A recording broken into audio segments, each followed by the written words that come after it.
Olive oil, bawang, sibuyas. Blender natin yan mga kababaryo. Ayan na. Yan na yung belly na ating lilitsunin tsaka mga sangkap. Yun na. Lagay mo na. Asinan mo na. Madaming asin. Tsaka paminta. Spread mo na yon. Mekos-mekos mo na yan mga insan. Lagay mo na yung mga palaman.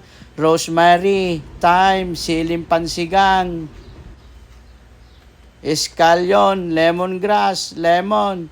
Wala akong nahanap na dahon ng kabuyaw. At saka yung oregano, wala. Okay, natalian na natin. Lagyan natin ng konting light soy sauce, mga kababaryo, pampakulay. Importante din yan para hindi siya madry, mga kababaryo, yung tubig sa ilalim. Ayan na, pwede na. At doon din yung mga tira-tirang mga pansahog natin, ilagay natin doon sa tubig para mabangaw. Pagkatapos ng 1 oras, mga kababaryo, ayun, nagpawis na siya, mga kababaryo.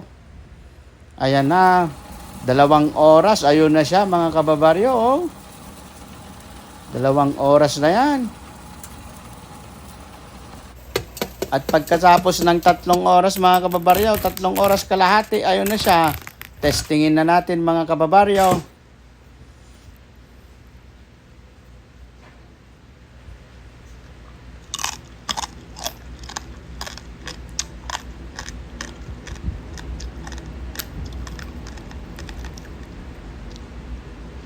Nako, Diyos ko po, crispy mga kababaryo.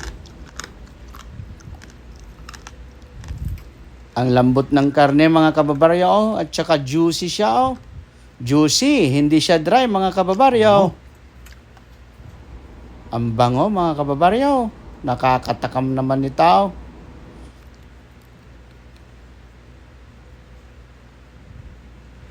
Ayan na mga kababaryo, kain na tayo. Lechon belly, pag binili mo yan sa labas sa restaurant, ako, 150 yan. $40 lang na gasto ko dyan, mga kababaryo.